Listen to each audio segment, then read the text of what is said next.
This is Pulse 95. Pulse 95. It's the Morning Majlis. It's the Morning Majlis. Talking the stories that are shaping headlines, plus those that make you go, Hey everybody, good morning. Welcome to the Morning Majlis. Today is May the 30th. It is Sunday. Hope y'all are having a fantastic commute to work, wherever you might be.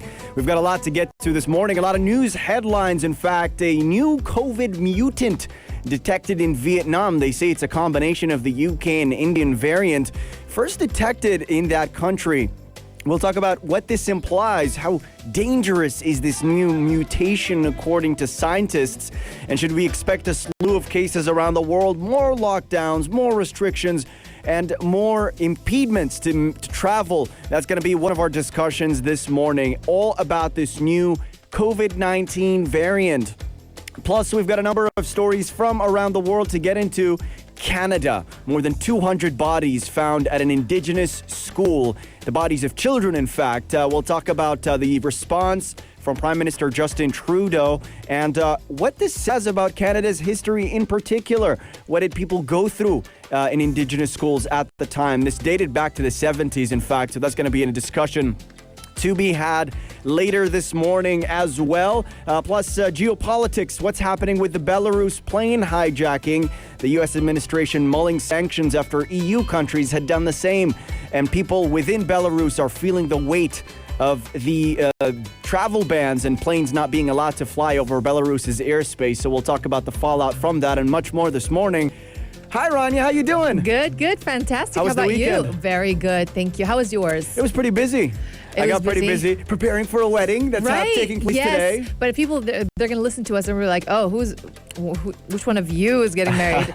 Actually, it's none of us. It's Abdul Karim. Abdul Karim is getting married. Abdul Karim's wedding is actually tonight, so we would like to congratulate him ahead of time, and we cannot wait to celebrate with him his very special day tonight, inshallah. Inshallah, it's going to be very, very special. And Yes. send us your wishes at the text lines 4215. We'll pass it on to AK. I'm Yes. sure he's having a ball right now. Or maybe getting too stressed out because preparing for a wedding is so stressful. That is so stressful, and also they're putting a lot of work into it because they have a lot of choreography to rehearsing all the dances. Yeah. It's a Desi wedding. You know how they go. Yeah, exactly.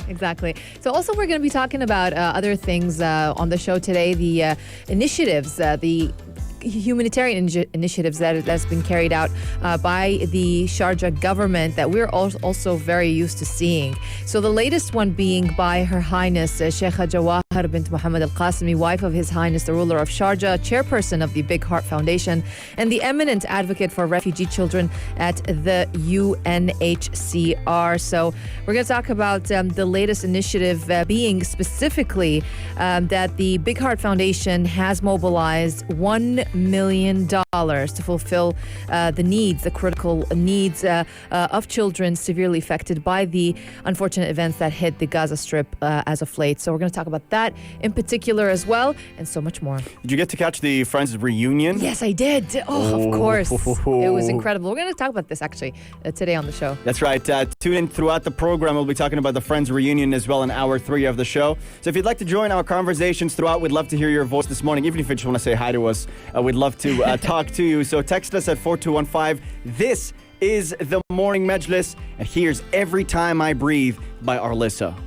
This is Pulse 95. Pulse 95. It's the Morning Majlis. It's the Morning Majlis. Yes, it's the Morning Majlis. Welcome back onto the show, and we're talking all about humanitarian gestures and initiatives by our Sharjah government entities. Well, under the directives of Her Highness Sheikha Jawaher bint Mohammed Al Qasimi, wife of His Highness the Ruler of Sharjah, Chairperson of the Big Heart Foundation, and also the Eminent Advocate for the Refugee Children at the UNHCR, the Big Heart Foundation has mobilized 1 million dirhams. No, sorry, $1 million. Yes. Bigger. To fulfill critical medical and psychological needs of children severely affected by the unfortunate events that did hit the Gaza Strip as of late and Al-Quds a few weeks ago. Now, this funding was allocated by the Global Humanitarian Organization, and it is dedicated to helping refugees and people in need worldwide. It will definitely support 6 key humanitarian intervention projects, 4 in the Gaza Strip and 2 in Al-Quds. That is in collaboration with Welfare Association and Doctors Without Borders. Now, Sheikha Jawaher's directives, they came in response to the critical humanitarian situation across the Gaza Strip and Jerusalem.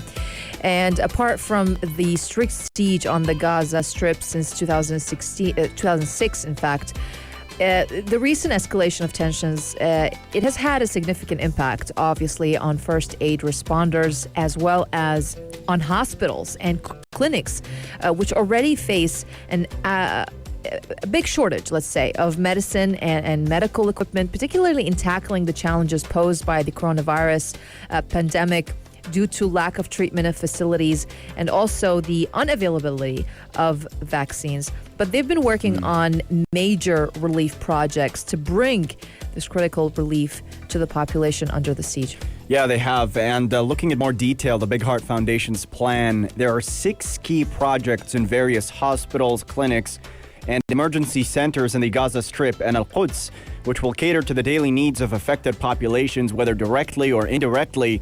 And we're talking about healthcare services as well as psychological support, primarily targeting children. 4 projects valued at $800,000 will provide food, temporary shelter, medical supplies, and mental health support in Gaza. The Big Heart Foundation is going to be collaborating with the Welfare Association on 2 emergency relief projects as well. They're worth $250,000 each, designed for the affected families and children living in Gaza. The first one will help the Welfare Association get emergency medical supplies and treatment, while the second project will enable the nonprofit source food, temporary shelter supplies, and other daily essentials for local entities that are following up on the needs of the affected people there as well. The global humanitarian organization, the Big Heart Foundation, is also going to be partnering with Doctors Without Borders for 2 key projects valued at $300,000. The first project to support first responders and the surgery department at the medical staff at Al-Nasser Hospital, Shifa Hospital, and a number of other medical centers in Gaza. And a specialized team is going to be also handling trauma cases like aneurysms and vascular surgeries as well. They'll also provide anesthesiologists and ICU experts. So this created a great need, in fact, for medical intervention, and that's what the Big Heart Foundation stepped on as a priority to aid the people in Palestine. But they're also looking at mental health support as well. They are looking at mental health support because the years of pain and ordeal for the people in Gaza, it definitely has created a pressing need for mental health support, particularly in children. And following the recent developments, these needs, they have escalated. And that is why the second project of the Big Heart Foundation, it aims to support the MSF on its boosting the latter's mental health infrastructure by assessing gaps, by upskilling staffs, and also by recruiting 3 counselors and MH supervisors to provide better services for those people in need. Now, the Big Heart Foundation also has allocated $200,000 to facilitate the implementation of 2 relief projects valued at $100,000 each in Al-Quds. That is to be executed in collaboration with the Welfare Association and as well as for the treatment of critical injuries people have suffered as a result of the recent events that happened in Jerusalem. So they're definitely keen to ensure that people's essential humanitarian needs are met, especially when are in facing critical conditions created by war, conflict, or natural disasters.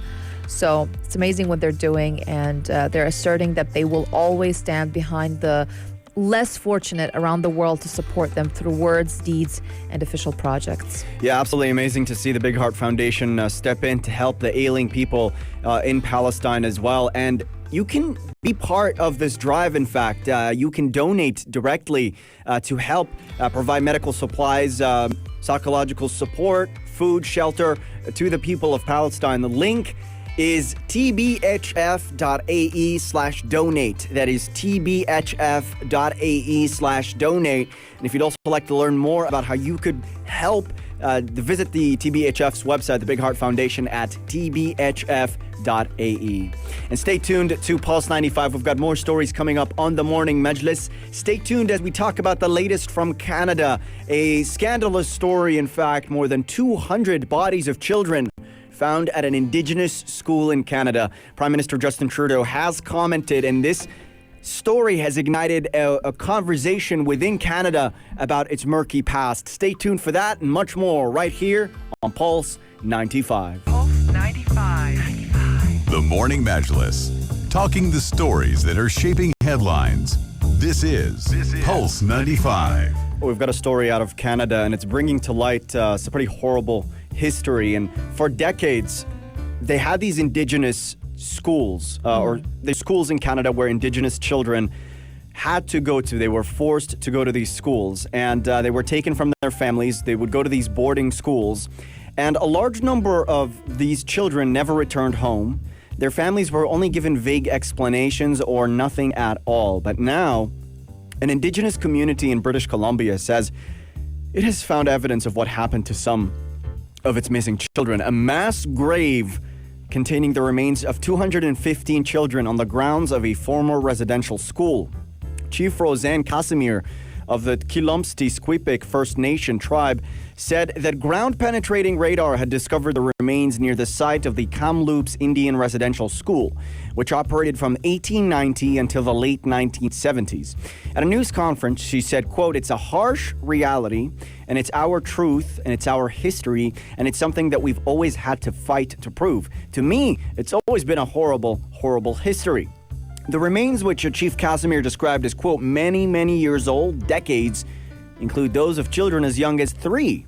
Starting in the 19th century, Canada was home to a system of residential schools that was mostly operated by churches that Indigenous children were forced to attend. This system went into decline during the 70s, with the last school closing in 1996. And according to a National Truth and Reconciliation Commission, which was set up as part of a government apology and settlement over the horrible history of these schools, concluded that at least 4,100 students died while attending the schools, many from mistreatment or neglect, others from diseases or accidents, and it found that in many cases, families never learned of the fate of their children, who are now known as the missing children. So it's bringing to light this history that Canada had to go through. A pretty big statement from Prime Minister Justin Trudeau and an ensuing conversation within Canada about the rights of Indigenous people. That's right. The Canadian government actually apologized in Parliament back in 2008, and they admitted that there has been, all types of physical and other types of abuses in the schools, and it was rampant. And many students, they recall being beaten for speaking their native languages. They also lost touch with their parents and customs as well. Now, Indigenous leaders, they have cited that legacy of abuse and isolation, they're the root cause of epidemic rates of, for example, alcoholism and drug addiction on reservations. Now, a report more than 5 years ago by a Truth and Reconciliation Committee or Commission, they said at least 3,200 children had died amid abuse and neglect.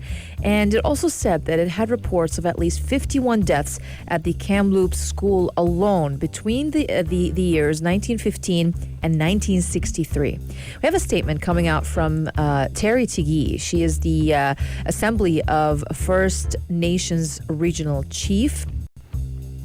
And she said this really resurfaces the issue of residential schools and the wounds from this legacy of genocide towards Indigenous people. Now, British Columbia Premier John Horgan said he was horrified and heartbroken to learn of the discovery, calling it a tragedy of unimaginable proportions that highlights the violence and consequences of the residential school system.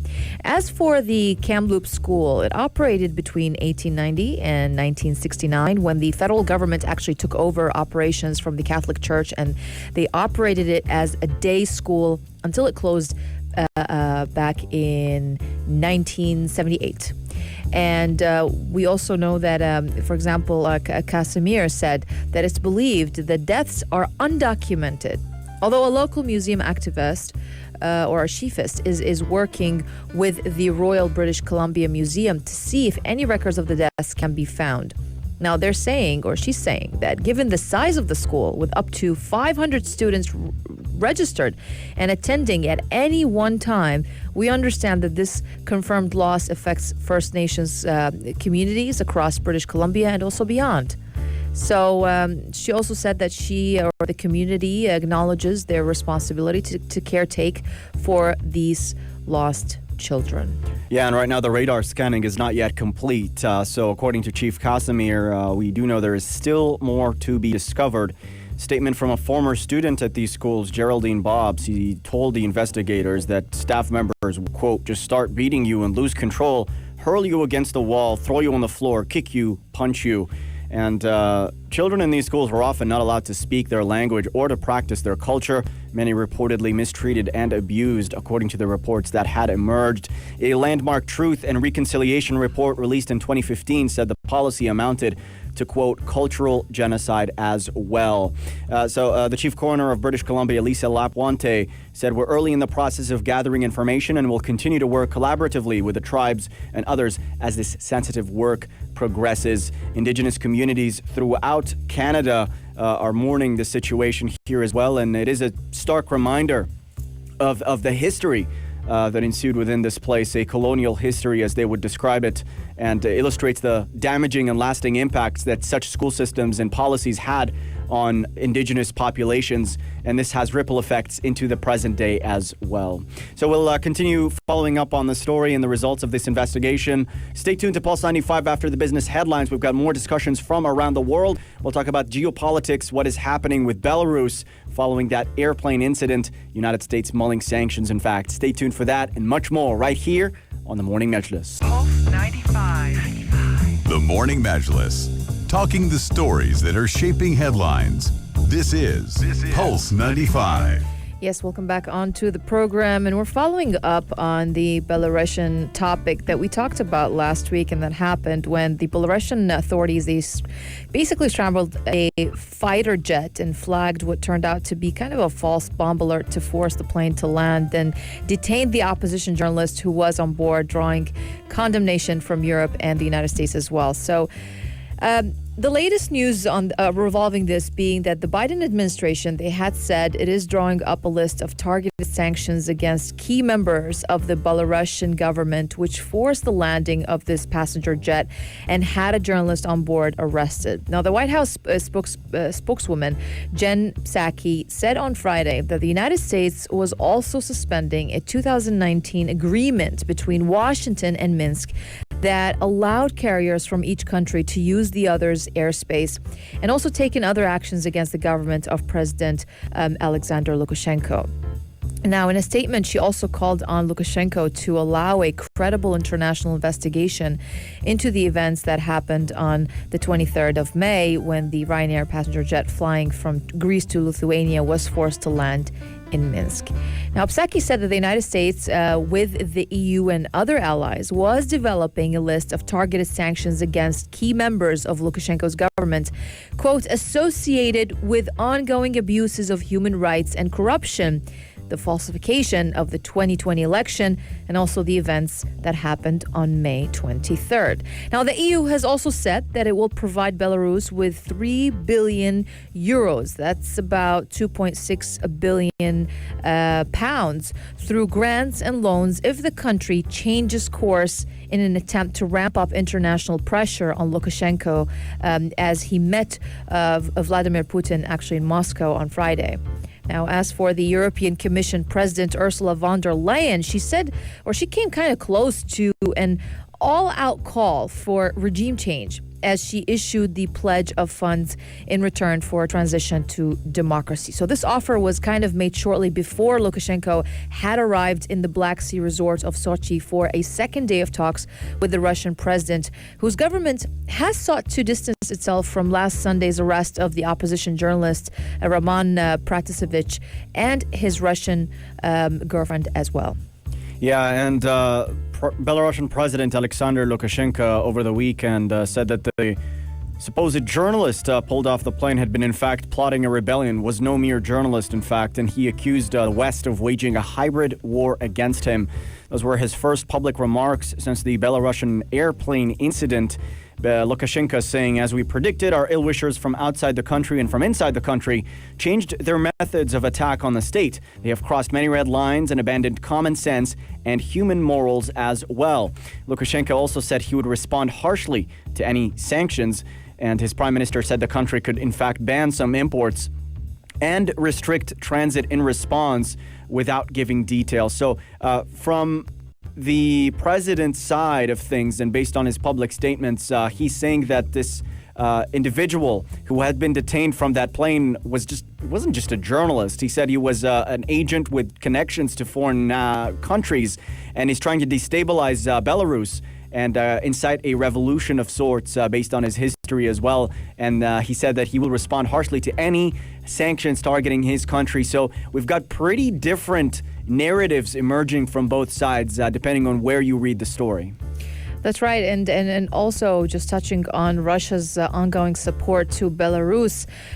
Russia has confirmed as of late that it will move ahead with a second $500 million loan to Belarus next month, following talks between the two countries' leaders amid the uproar in the West over the grounding of the passenger jet. So great relations. Yeah, they do. They definitely do have great relations, and certainly the story is at the center of an international Cold War of sorts, you could say. But yes, definitely very conflicting portraits of who the individual detained from the airplane was, Roman Protasevich, who he is, what his intentions were, and also about the very act of diverting the flight to detain him. There are also very different versions of what is happening as well, but there's no denying the international politics playing behind the story, and both sides with their own interests trying to advance them as well. So we'll continue to keep an eye on this development and keep you posted on whether or not the United States will impose sanctions on Belarus, as well as the fallout on that and how it trickles down to the average person in Belarus as well. All of those stories will be discussed here on the Morning Majlis. But stay tuned. We've got more discussions coming up next, because we're going to be talking about what is happening in the United Arab Emirates. A really good story, in fact, for businesses. They're putting forth a relief, reducing penalties for tax returns. So that's going to be pretty interesting. We'll keep an eye on that as well. Text us at 4215 if you'd like to join the conversations. This is the Morning Majlis. This is Pulse 95. Pulse 95. It's the Morning Majlis. It's the Morning Majlis. Welcome back on to the Morning Majlis. A big story that emerged yesterday from the Federal Tax Authority. They have announced a relief to businesses by reducing penalties to facilitate them in filing an accurate tax return by June 27th of this year. Now, in a statement, the Federal Tax Authority said that 16 types of administrative penalties, they have either been reduced or had the method of calculation amended under the latest initiative that is in line with Cabinet Decision number 49 of 2021. And that is about amending some provisions of the administrative penalties for violation and tax laws here in the UAE. And that is designed to support tax registrants and help them fulfill their tax obligations. Yes, this should ease things quite a bit, especially with a late penalty not being imposed as well. And if payment is settled within 20 days of submitting the voluntary disclosure. So that is the condition here. Khalid Al-Ali Al-Bustani, Director General of the Federal Tax Authority, says this quote comes as part of the wise leadership's directives to implement the tax system according to the best standards that ensure further growth in the national economy. Atik Munshi, managing partner at Enterprise House, said the relief announced by the FTA on various penalties and their calculation is a positive step from the authority, which will certainly be well received by the business community. He said, quote, this will provide a proper direction on how to interpret the various articles, thus a further clarity is now known. Such a positive action from the FTA should boost business confidence as well. It will remain to be seen what shall be the outcome of the assessees who have filed and paid their penalties as per the previous interpretation as well. So the FTA now is calling people to avoid late penalties, to be clear, in fact, about what they're doing as well.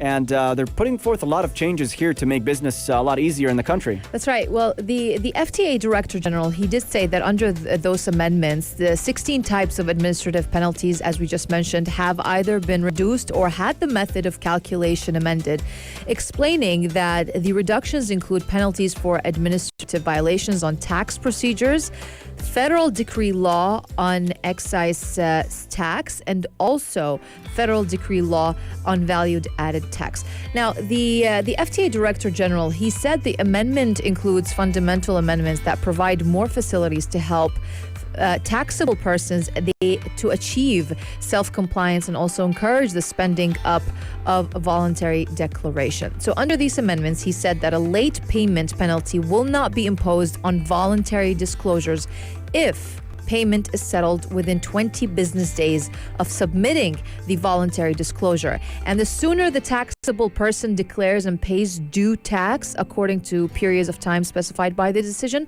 the lower the value of the penalties will be. And this constitutes also an incentive and a good opportunity for tax registrants who have errors in declarations, tax assessments, or requests for tax refunds to speed up the implementation of voluntary declaration procedures and also to avoid increasing penalties as well.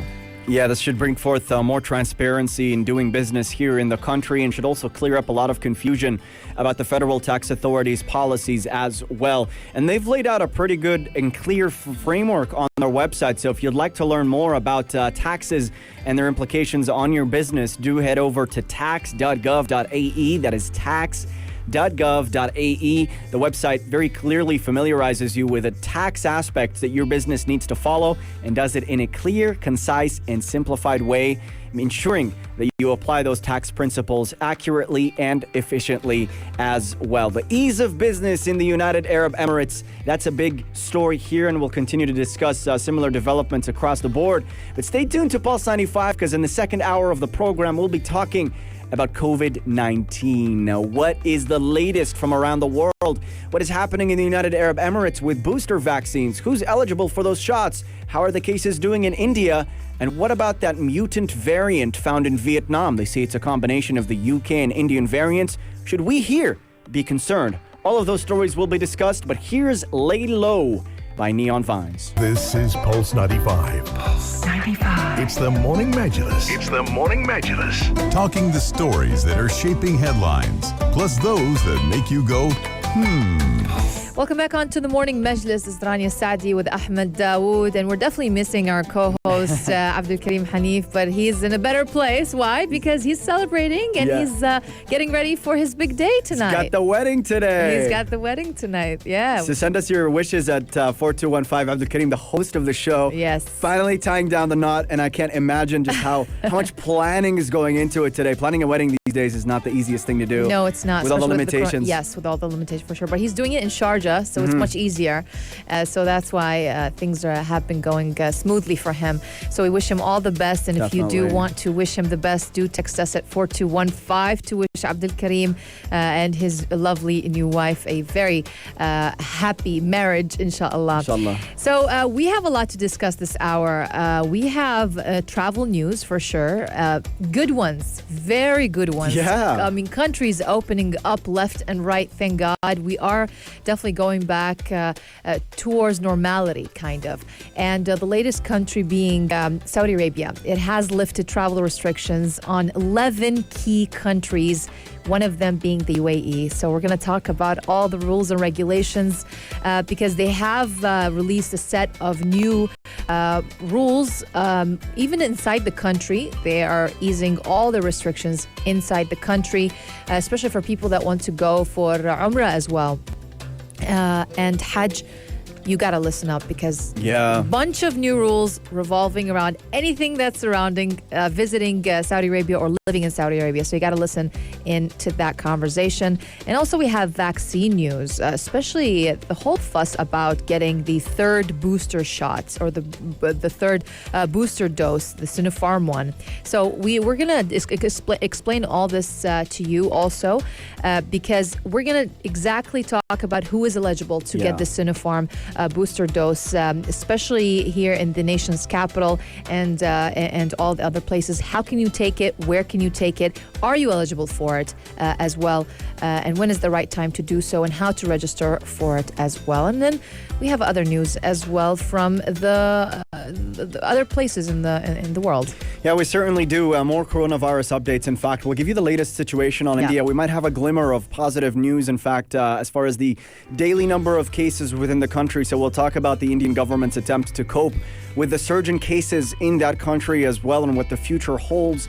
We're also going to be talking about something from Vietnam. In fact, they detected a new coronavirus variant that is highly transmissible and has features of two other strains, the UK one and the Indian one as well. So we'll talk about the implications of that. Is Vietnam well equipped to handle this? Is it going to spread to other countries as well? When people hear of a new variant, people always freak out. Is it really a reason for that? Because coronavirus is always going to mutate. Definitely. So is this something we should be more worried about? Shouldn't be a surprise. Yeah. Because it's always more transmissible when it mutates. Definitely. So it's, I don't know. Yeah. Well, we're going to discover new variants every time. Definitely. Yeah. That's just the nature of it all. It's just a matter of virus, are we well equipped to handle it? Is travel restricted enough or not restricted enough? There's just so many things that go into it as far as policy, but we'll certainly hear from the experts about this. Plus, we'll be talking about developments here from Sharjah. Friends of Cancer patients winning awards left and right. That's right. Yeah, they did get a prestigious global good governance award for the third time ever since 2017. This is their third time. Going to be spreading awareness about what they've been doing here to make a positive impact on our community as well. So stay tuned to Pulse 95. If you'd like to join any of these conversations or just say hello or congratulate Abdul Karim on his upcoming wedding, text us at 4215. Here's Secrets by Fawzia. Pulse 95. The Morning Majlis, talking the stories that are shaping headlines. This is Pulse 95. Yes, this is Pulse 95. Welcome back onto the Morning Majlis, and we're talking about, of course, COVID-19, the new mutations and what's happening around the world. Now, the latest country that has just discovered a new coronavirus variant, it's Vietnam. And basically has discovered this COVID-19 variant that's a hybrid of strains first found in India and the UK. And basically, according to the health minister of Vietnam, he said that scientists examined the genetic makeup of the virus that had infected some recent patients and found this new version of the virus. He said lab tests suggested it might spread more easily than other versions of the virus. But we know that viruses, they often develop small genetic changes as they reproduce, and new variants of the coronavirus, they have been seen almost since it was first detected in China late in 2019. Now, the World Health Organization, it has listed 4 global variants of concern. The 2 first found in the UK and India, plus ones identified in South Africa and Brazil. So that's 1 in the UK, 1 in India, 1 in South Africa, and 1 in Brazil, according to the WHO. These are the ones, the variants of concern that they're concerned about, that we should be as well concerned about. Yeah. But now comes Vietnam with this new variant. So is it concerning? What's going on there? Because it is coming from, according to them, it is coming from India. So it's probably the same one. Does the COVID-19 vaccine work against it? Scientists are saying yes. Some say no. We don't know. But we're looking at what the health minister of Vietnam is saying. He's saying that the new variant could be responsible for a recent surge in Vietnam. Infection has spread to 30 of the country's 63 municipalities and provinces. Now, Vietnam was initially a standout success in battling the virus, but in early this month, actually, it had recorded just more than 3,100 confirmed cases and 35 deaths since the start of the pandemic. But in the last few weeks, Vietnam has confirmed more than 3,500 new cases and 12 deaths, increasing the country's total death to 45. Yeah, and the numbers are climbing pretty fast as well. I mean, since the pandemic began, Vietnam has reported just over 6,700 cases. So what's happening is that early on in the pandemic, Vietnam had aggressive social distancing policies, and their experience with prior epidemics really helped them in this case. So they had low case numbers and deaths throughout. The concern here is that this latest variant and mutant might complicate that a little bit, and restrictions have been put in place in Vietnam. All religious events are banned nationwide. Authorities in major cities have also closed public parks and non-essential businesses to try and prevent large gatherings from happening. But shows that the grip of COVID doesn't let go. And even when you think you're doing a great job and you've got low case numbers, things might just come back and surge again. So it certainly leaves a sense of anxiety across the board, especially for officials having to deal with this and trying to formulate their policy accordingly. The other thing about Vietnam right now is the low vaccination rates. So only like nearly 29,000 people, or 0.03% of the country, has been fully vaccinated against COVID, with just over 1 million doses being administered. So that also might make it a little more difficult to control this latest surge in cases. Now, looking around the world as to what is happening with COVID-19, we go over to India, where we've been covering a spike in COVID-19 cases. We've also been covering the struggle of governments and medical institutions to cope with this rise in cases. We might have a glimmer of positivity here as well. The cases are officially falling. And India has in fact recorded its lowest single-day rise in COVID-19 cases in 45 days, according to the country's health ministry. Yesterday, the country recorded 173,790 cases. So it's a downward trend for the past 2 weeks. A further 3,617 deaths were recorded as well. The government is refusing to provide financial safety nets for live events, which means music festivals face another lost summer, as it has been described. Many festivals have been axed around the world as well. But that's something that's been taking place in many, many countries around the world. So that's the situation from India. And also, they are extending the suspension on international commercial flight operations until June 30th as well. Yes, absolutely. Yeah. We're also talking about how the wave of COVID cases in India is overwhelming the healthcare system. Reportedly, people struggling to get hospital bed, oxygen, and medicines, and even crematoriums are running out of space as well. So all our thoughts and prayers go out to the people of India. Right. As we continue to cover the situation from the South Asian continent. That's right. And also the U.S. has its hand in trying to tackle this. The Secretary of State, Antony Blinken, said on Friday the United States and India, they're united in trying to tackle the COVID-19 pandemic together. And Washington does want to make sure it takes action to help India with its current coronavirus crisis. Even the Indian foreign minister, who has spent the past week in the United States seeking help amid a devastating second wave of infections at home, he told reporters while standing with Blinken at the State Department that India is grateful to the United States for its strong support and solidarity as well. He said in the earlier days of COVID, India was there for the United States, something we will never forget. I mean, this is a statement from Blinken. And now we want to make sure that we are there for India as well. Blinken also said the partnership between the United States and India is vital, strong, and increasingly productive. And also a lot of other statements that he made, including we're united in confronting COVID-19 together. We're united in dealing with the challenge posed by climate change, and we are partnered together directly through the Quad. That's a group that includes the United States, India, Japan, and Australia, other institutions in the United Nations, in dealing with many of the challenges we face in the region and also around the world. That's right, Rania. And up next, we'll be talking about COVID-19 updates from the Middle East region. Saudi Arabia has announced new travel plans.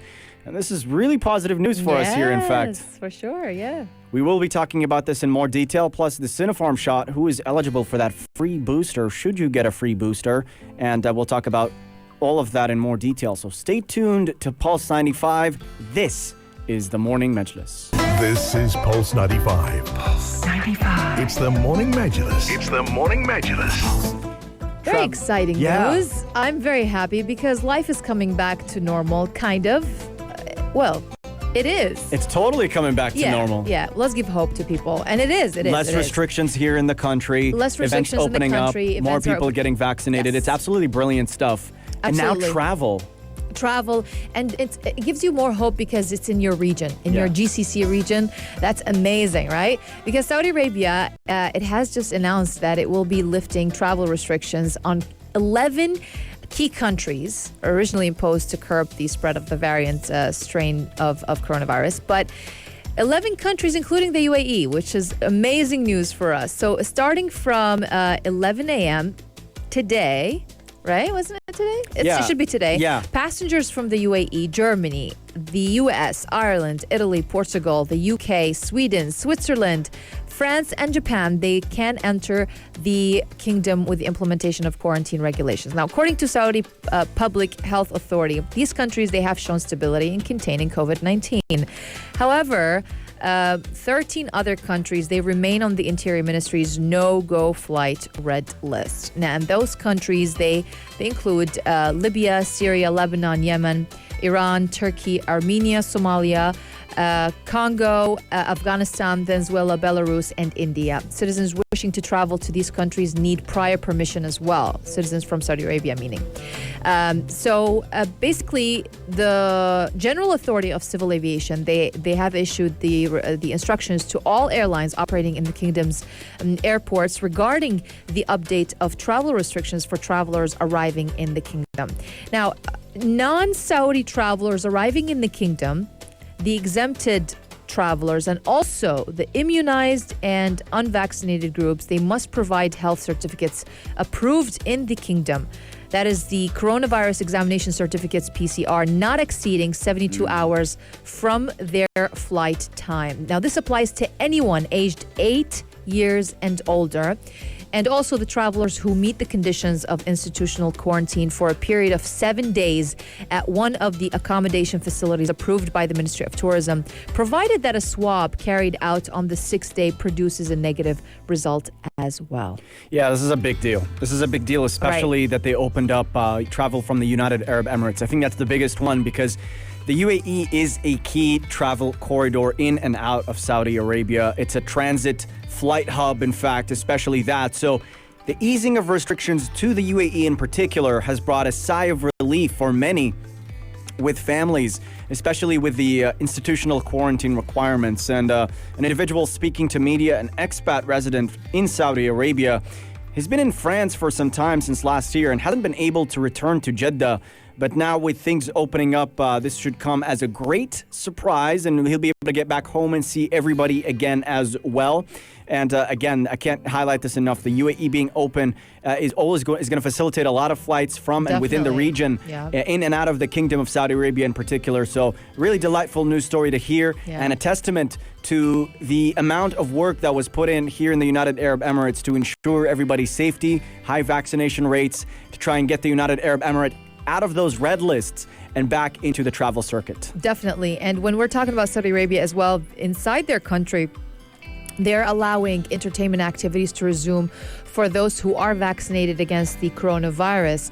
Now, this procedure also includes requirements for event organizers and visitors to apply precautionary measures when holding entertainment events. But the measures, they include four main axes: the environment, the environment, prevention and social distancing, reporting and monitoring, awareness and implementation. So entertainment venues, they will be allowed to open at 40% capacity in open spaces. We're talking about Saudi Arabia here.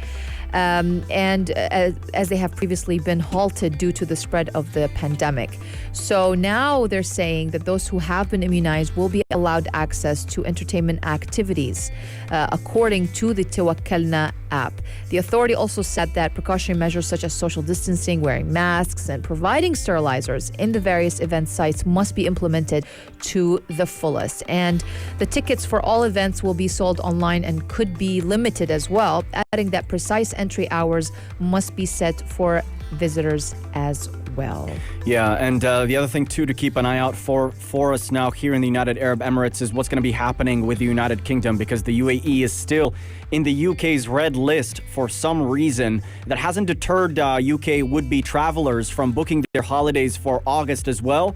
And we know that Emirates Airlines and travel officials from the United Arab Emirates are in talks with UK officials to get the UAE off that red list, because the UAE has been doing so so well in the fight against COVID-19 that is the next step for us as well. So it would be really exciting if they clear it from that red list and really open up travel with the United Kingdom, because the UK is a major travel and investment partner to the country as well. It is. I'm still surprised we're still on the red list. Yeah. I don't get it.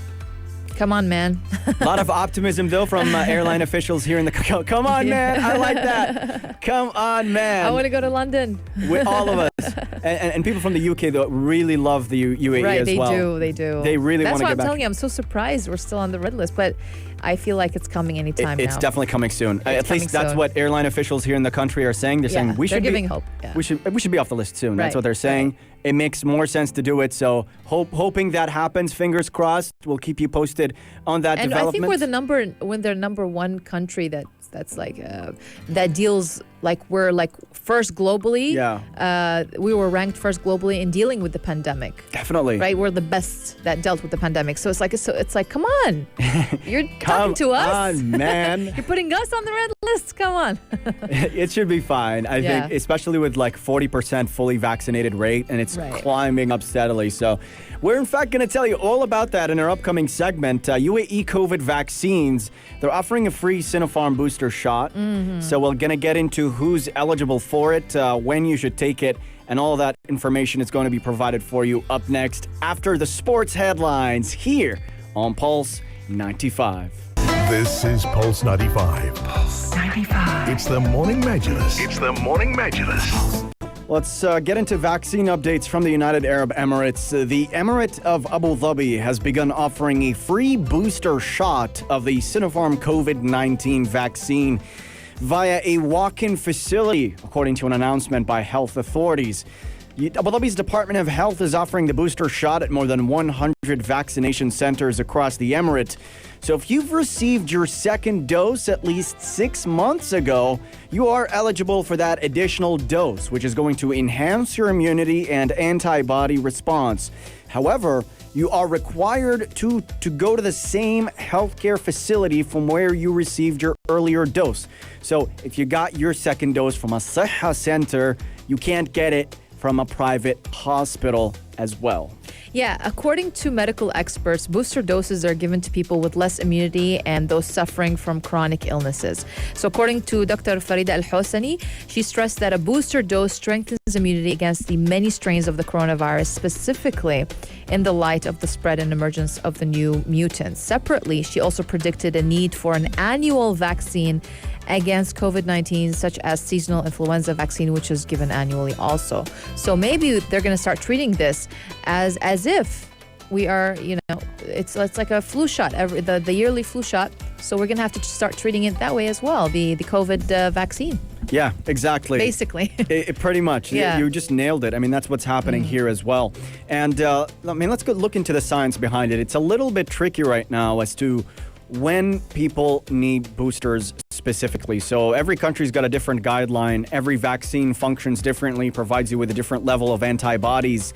Scientists are still collecting data on how long immunity against COVID-19 may last in the future, and also how to factor in future variant, which doesn't mean that if you're vaccinated now that you are no longer protected after a certain period of time. You have protection against the disease after getting vaccinated, and you have an active immunity if you've been vaccinated or even being infected from COVID-19 as well. What happens is that your immune system develops antibodies.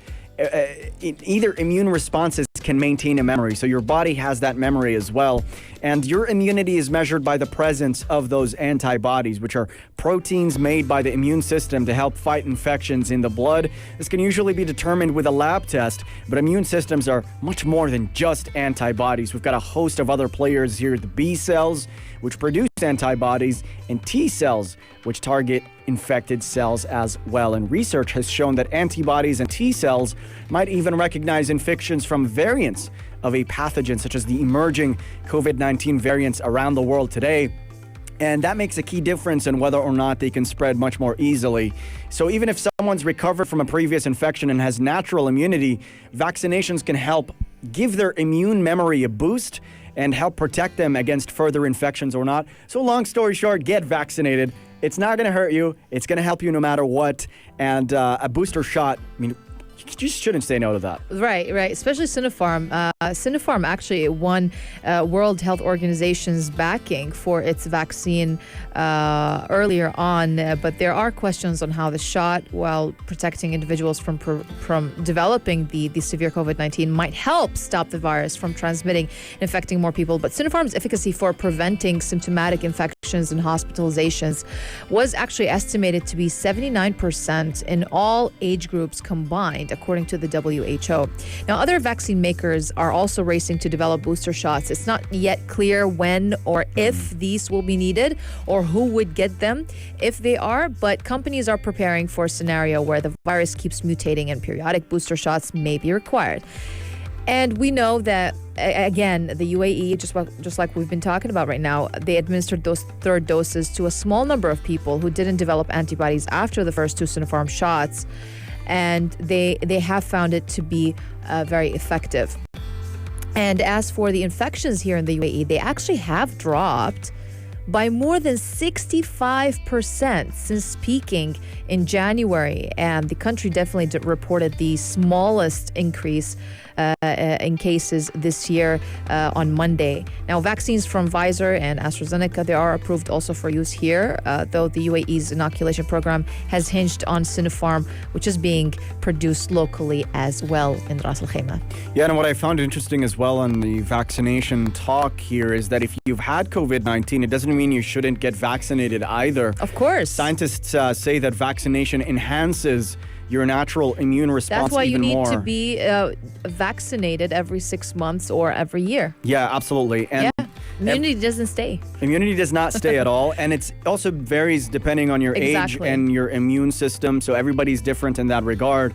But we've seen the UAE take a proactive stance. If you're older or immunocompromised, they recommend giving those booster shots, and they're very easy to access. So many Siha centers out there and healthcare facilities that provide those vaccine shots as well. So we'll keep you posted on the research on the nature of immunity from COVID-19. But so far, the scientists are saying more vaccines is fine. Yeah, we got to give kudos also to the nation that we are privileged to live in, because the UAE is one of the fastest vaccine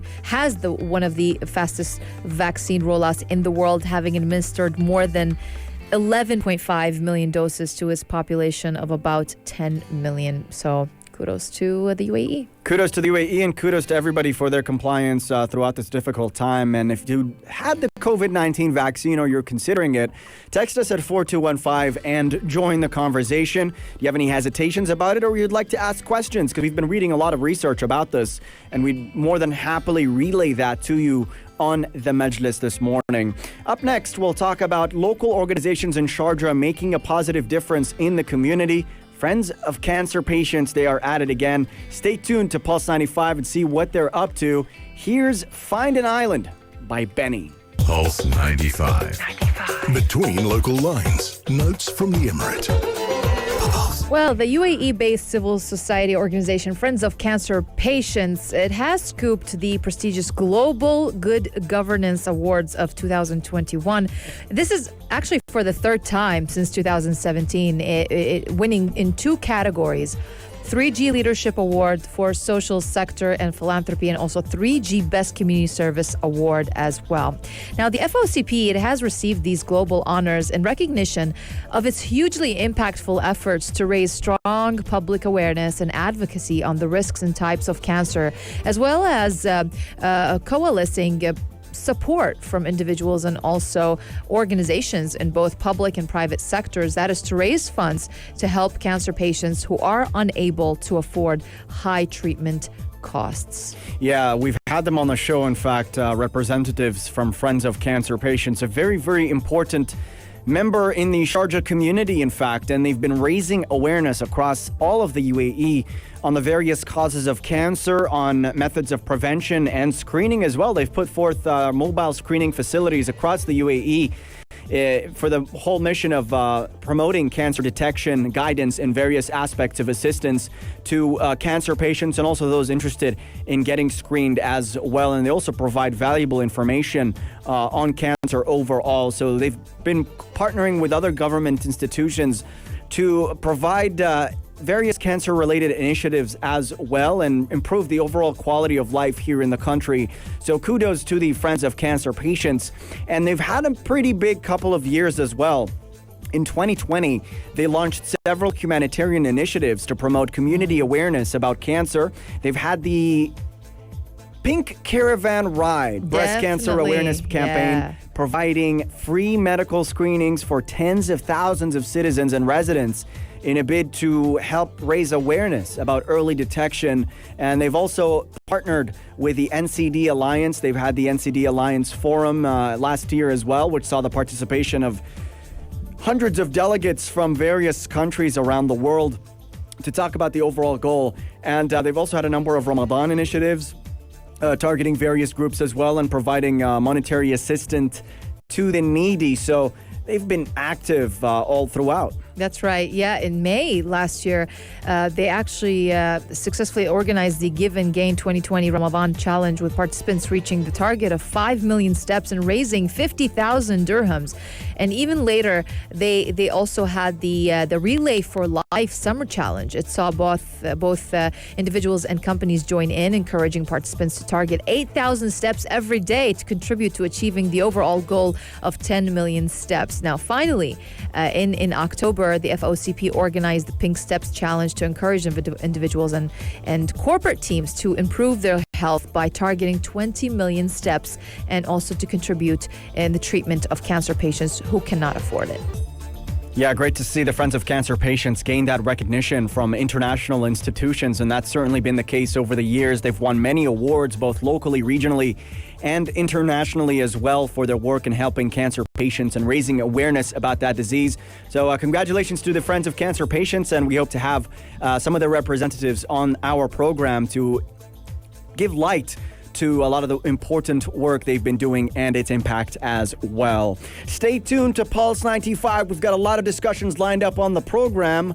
I'm particularly excited to talk about the Friends reunion. I have yet to watch it, but I heard... You didn't watch it? Not yet. I was just very, very busy, but I heard so many things about it. It was nice. It was pretty nice, wasn't it? Yeah, it was. I'll tell you all about it. I watched it. I can't wait. Yep.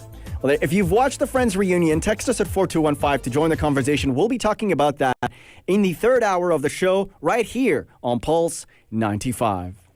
This is Pulse 95. Pulse 95. It's the Morning Majlis. It's the Morning Majlis. Talking the stories that are shaping headlines, plus those that make you go, Everybody, good morning. Welcome back to the Morning Majlis, talking the stories that are shaping the headlines. I'm Ahmed Dawood with the lovely Rania Sadi. Hello. And we have a lot to get to this morning. First of all, congratulations to all the Chelsea fans out there for winning the Champions League final.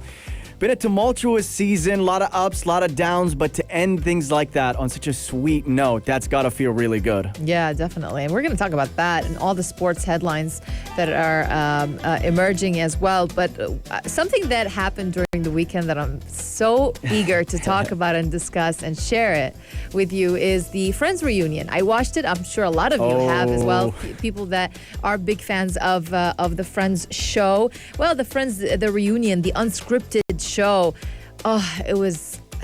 It's just nostalgic. Basically that is the key word, nostalgia. That was the whole idea. That was the whole theme of the reunion that happened after 17 years. The cast of Friends, the show, Jennifer Aniston, Courtney Cox, Lisa Kudrow, Matt LeBlanc, Matthew Perry, and David Schwimmer. They came together. They gathered in the same room for the first time after 17 years. That was the highlight of the whole reunion as well.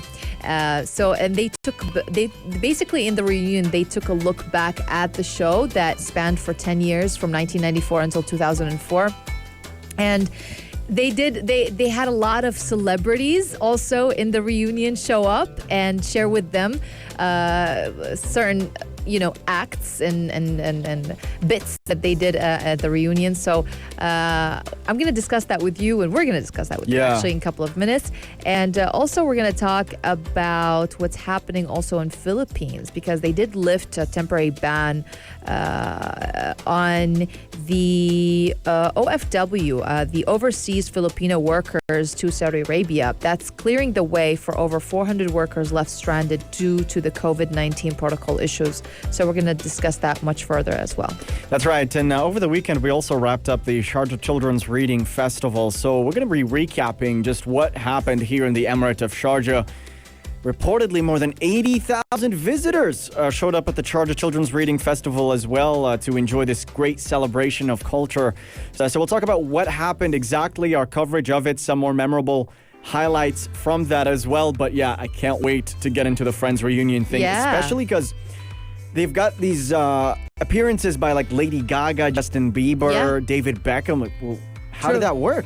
Yeah. Each one of them, they had their own role in this reunion. I have to tell. Well, so Lady Gaga was like the barista at a coffee shop. Is that the kind of role? She actually sang "Smelly Cat" with Lisa Kudrow. That's amazing. Yeah, because apparently, like, it's one of her favorite songs as well. So it was like a dream for her to come true, that to sing it on the reunion with Lisa Kudrow. Goodness. And Lisa Kudrow was like, I sang it much better than you. It was so funny. Yeah, it was really funny.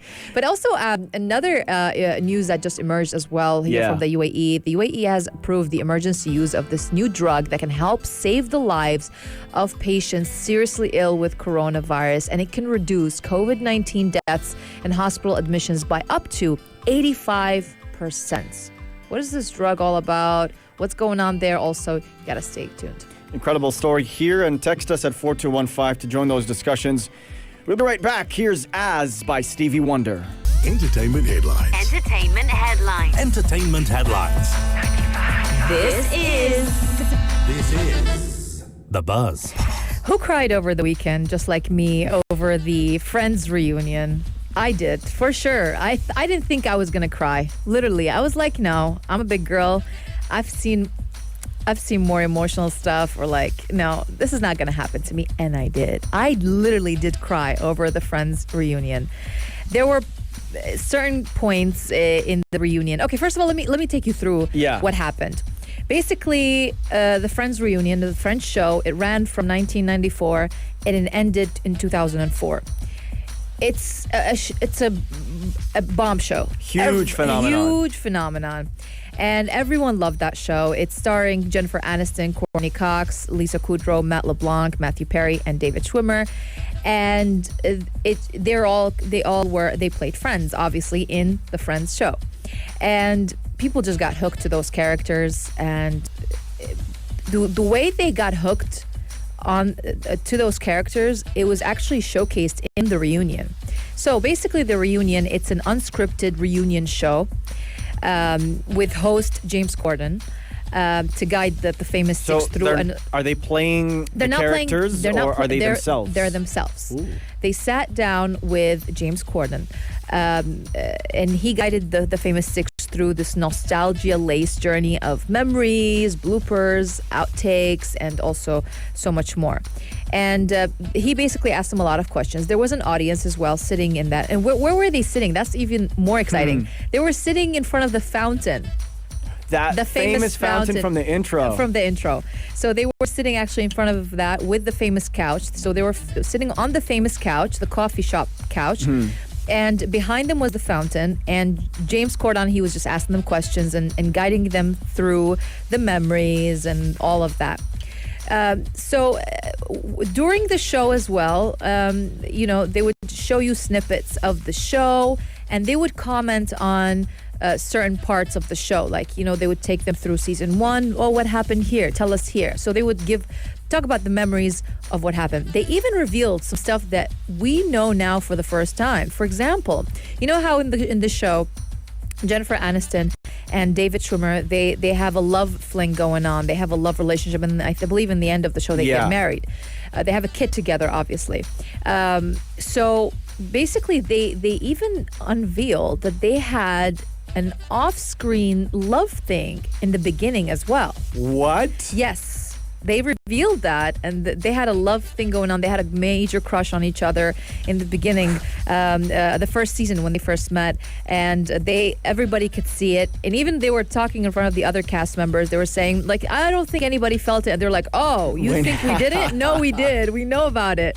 It's just like we didn't want to make you feel uncomfortable. How interesting is that you have real life feelings for each other and then you have to perform that on the show? They said they actually put it into the characters because they couldn't be together in real life. So they kind of said that they vented it all into the character and all of that. That's a bombshell. It is, yeah. It was a major headline or takeaway as well. And then you would see also like characters from, the character that happens to be like Chandler's ex-girlfriend Janice that says, oh my God. You know that one? Janice? Yeah. Yeah. So she actually came on the show. And they were like, like all of a sudden they would show up. Like people from the show, they would show up in the middle of the reunion and say a couple of words about the show and leave, like as a surprise. Not only that, there were a couple of celebrities also involved in this reunion. For example, there were some famous outfits that were worn or costumes that were worn during the show. And they actually had a fashion show during the reunion, and who else to be the model but, for example, Justin Bieber or I believe that Claudia Schiffer. Who was it? The show? I think it was it Claudia? I forgot. But anyway, it was a couple of celebrities. One of them was actually Justin Bieber. He actually wore the costume, the Sputnik costume that was in season 8 of Friends that was worn by David Schwimmer's character.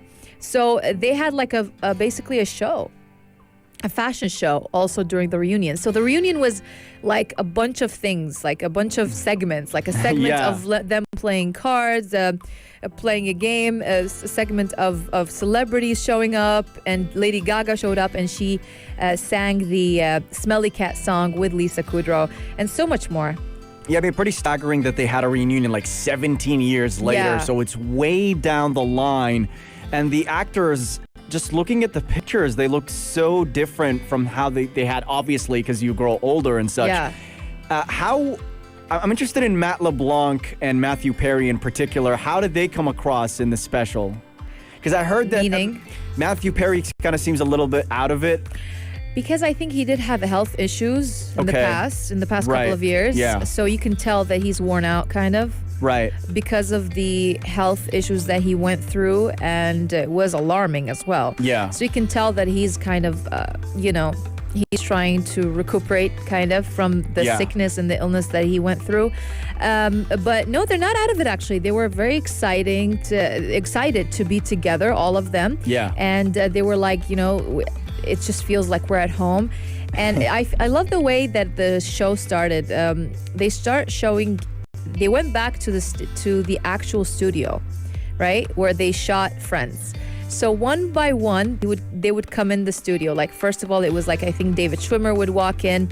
He would take a look around the studio and all of that. And you would go with them, along with them, to see their reaction for them being in the studio after 17 years, the same studio. So I'm sure all the memories came back and all of that. So then each cast member would walk in separately, one by one, until all of them, they kind of gathered together in the studio, in the actual Friends studio, and they just kept, roaming around each room, that they filmed. For example, their apartment or the coffee house or whatever. So, and then they would take you back to them sitting with James Corden and talking about those memories and all of that. So it was just like a couple of snippets from here and there. And I remember the model that was also in the runway, it's Cindy Crawford. Whoa. Yes, I'm telling you, big deal. Cindy Crawford and Justin Bieber and Lady Gaga were there. A lot of celebrities. They brought out the big guns. BTS, the Korean band, Yeah, and then they would give you, and they will also they filmed a couple of people, random people from different countries, and what they felt about Friends. Ooh. So they filmed like some people from France, some people from Africa, some people from this, from there, and they would just talk about like how Friends influenced their life. So from all different countries. So it's really interesting to see, how much Friends, like, it spread across the world and influenced different cultures and different people and different mindsets.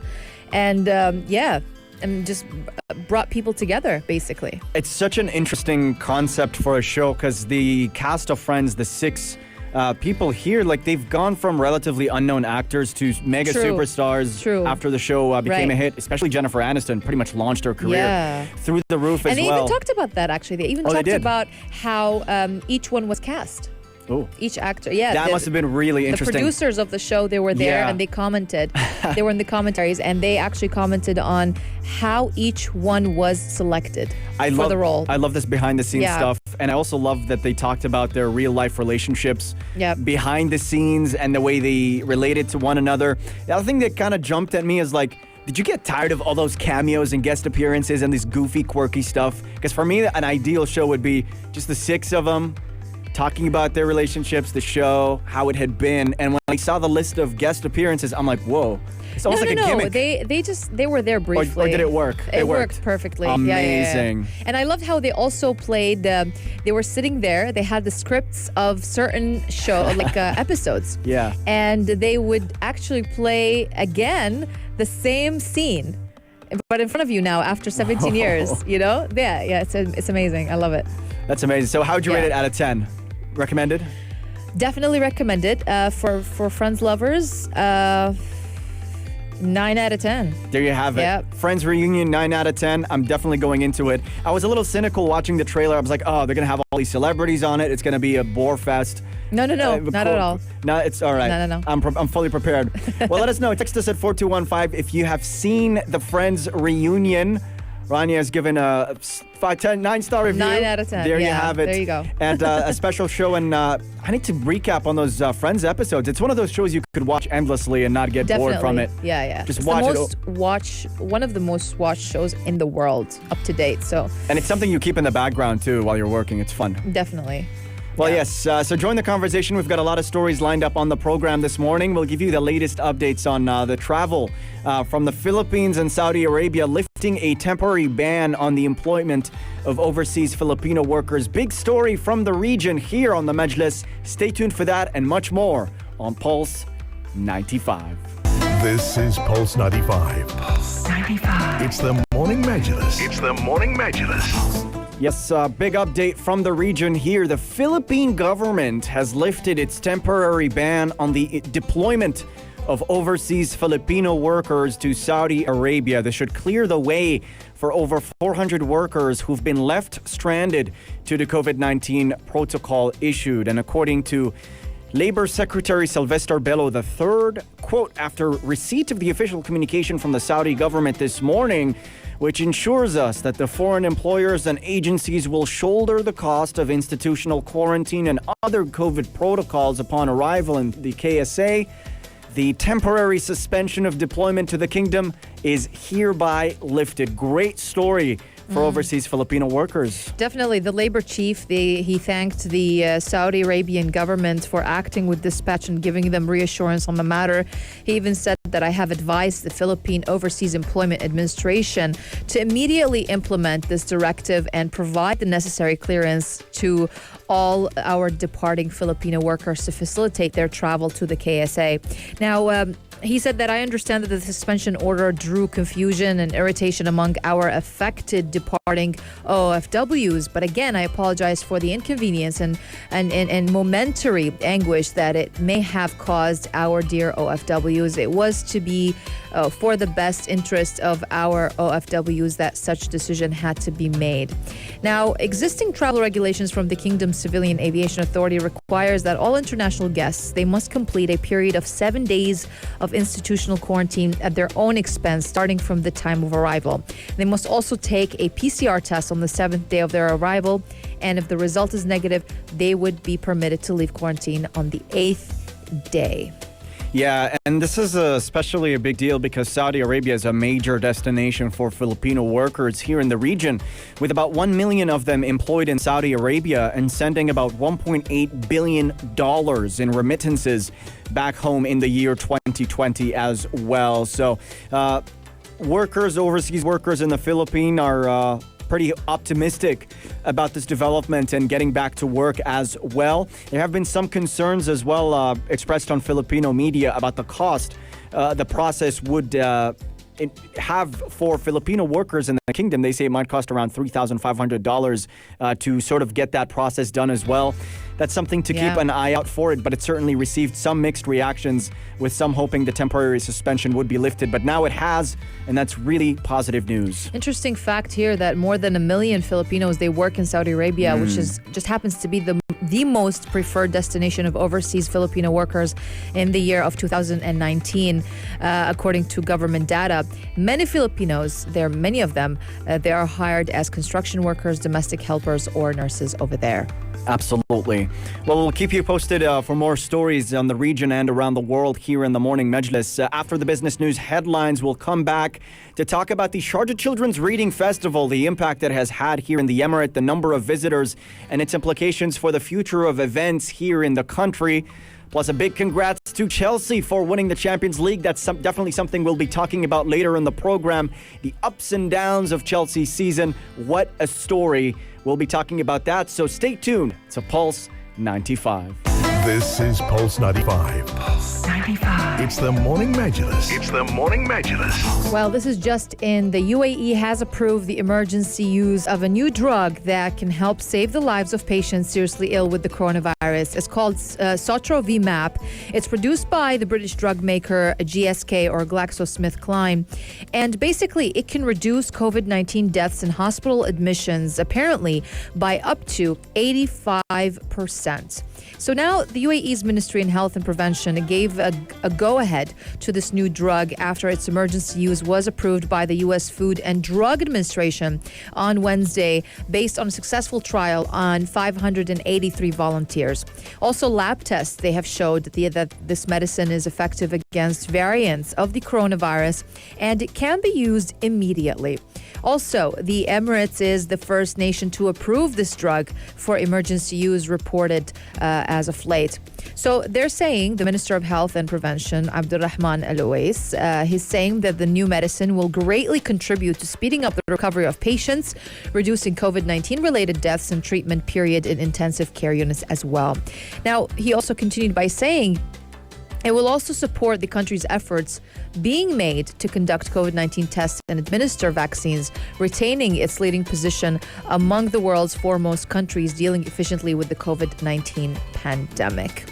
So this is a great news because, on Wednesday, the U.S. Food and Drug Administration did issue an emergency use authorization for this antibody therapy, Sotrovimab again, for the treatment of mild to moderate COVID-19 in adults and pediatric patients 12 years of age and older, weighing at least 40 kilograms, with positive results of the coronavirus testing, and who are at high risk for progression to severe COVID-19, including hospitalization or death. Yeah, Rania, this is especially important as well to try and minimize severe reactions to COVID-19 as well and reduce deaths overall. So very, very landmark development, a breakthrough treatment, Sotrovimab, it's called, a monoclonal antibody that can be used in patients over the age of 12 with mild to moderate COVID-19 symptoms.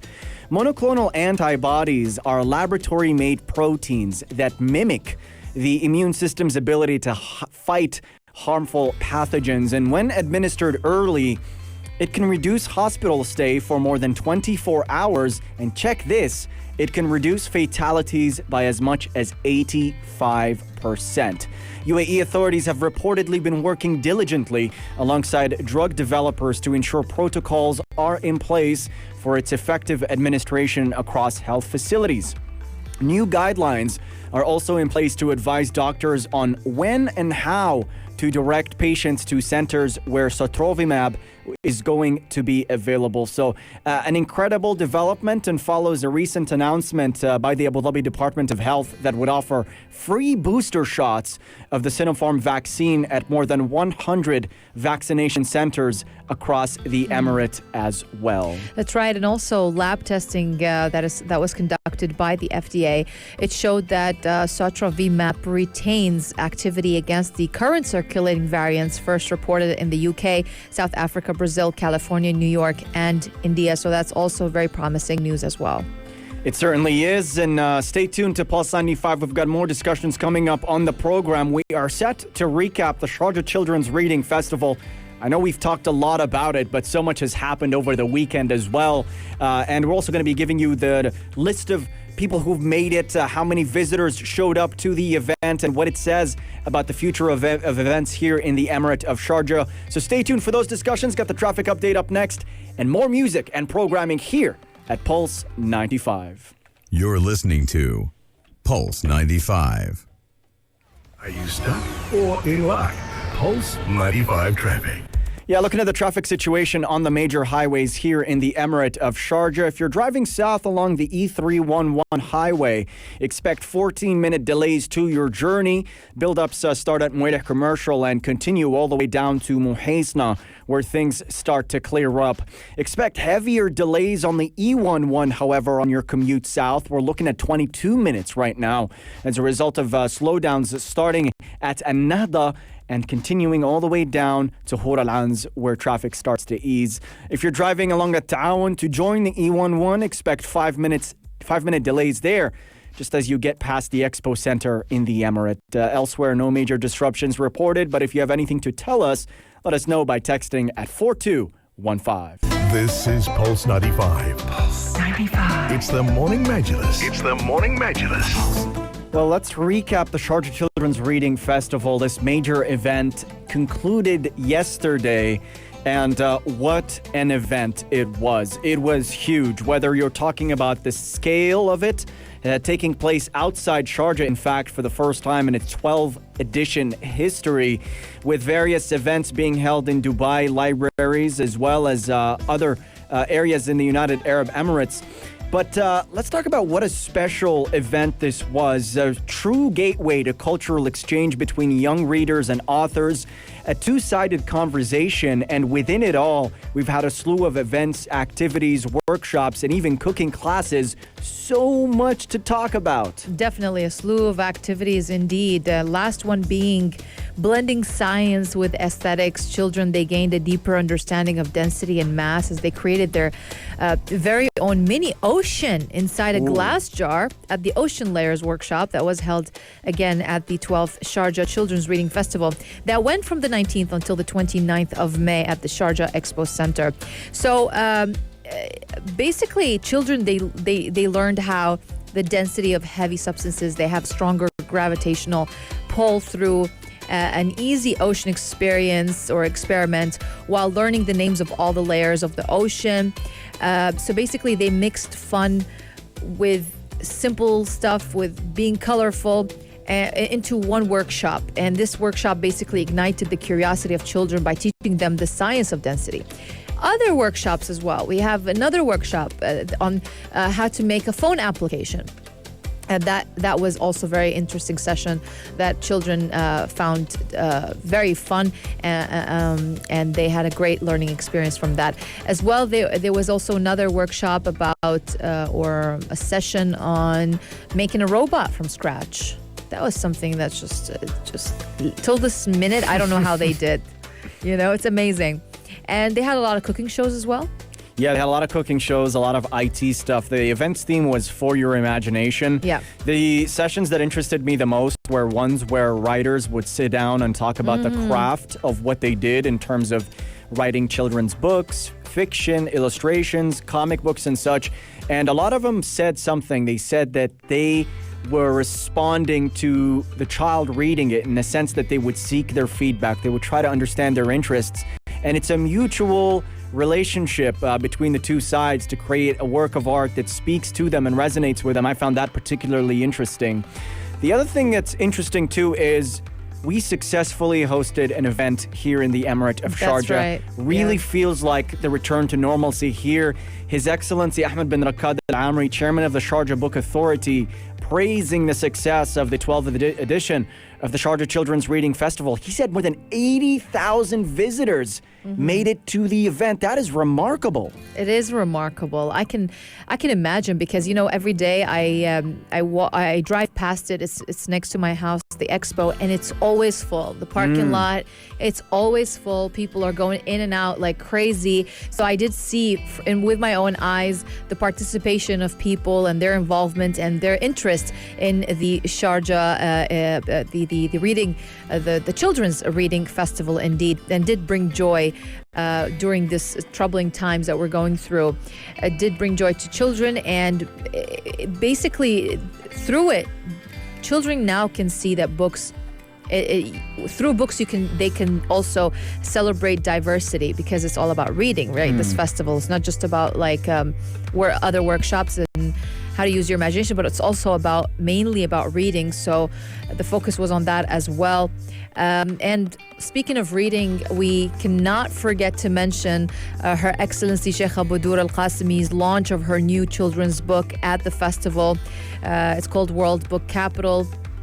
And we know that all the proceeds from the book went to Gaza. Yeah, that was amazing. Amazing initiative. The book itself is beautifully illustrated and showcases the various world literature cities, in fact, Sharjah being one of them as well. So an incredible initiative, and we really enjoyed covering the various stories from the Sharjah Children's Reading Festival. And this should all bode very well for the upcoming Sharjah International Book Fair. We could almost see the Sharjah Children's Reading Festival as a trial run for the future of events here in the Emirate. And we expect that the Sharjah International Book Fair, inshallah, will be just as smooth and successful, and also be more involved in terms of actual physical events with workshops and seminars by authors as well. So I'm looking forward to November. That's where the Sharjah International Book Fair is going to be. I was just about to say that. Yes, I'm so looking forward for that. Yeah. It's going to be a lot of fun. Also, the guest of honor, it will be Spain. Yeah, it's going to be Spain, and we're looking forward to having them as well. Always fun when you get a guest of honor in and you get to talk to their authors, read their books, and attend their sessions as well. So that's going to be a whole lot of fun. But yes, a tip to the cap to Sharjah for successfully hosting the Sharjah Children's Reading Festival, and it was a true joy covering this event. It was definitely. And we got to also give kudos to our colleagues, Aisha Al-Mazmi and also Mikhail Atiya from the Afternoon Karak, because they did have a great coverage of the festival. They really did also share with us great material from the festival with children and families and all of that, and photos as well. They had videos and photos that they did share with us. And if you want to check out the videos of the festival that Pulse 95 conducted, you can go and head on to our Pulse 95 Radio Instagram page, because we did upload daily from the festival. And also, if you want to catch our conversations from the Morning Majlis, we do upload daily as well on Apple Podcasts, Spotify, and what else? SoundCloud as well. Yeah. And also, we do upload daily on our Pulse 95 Radio YouTube channel. Just don't forget, please, to go on the Morning Majlis playlist, subscribe, share, and like as well. That's right. And thank you all for tuning in to today's show and for joining us via the text lines as well. We'll be back tomorrow at 7 a.m. bright and early. But until then, enjoy the music and programming of Pulse 95. Stay safe, stay healthy, and see you next time. If you liked this episode of the Morning Majlis, drop a like and subscribe. 95. Be sure to follow us on Instagram for all our daily updates and top stories. Pulse.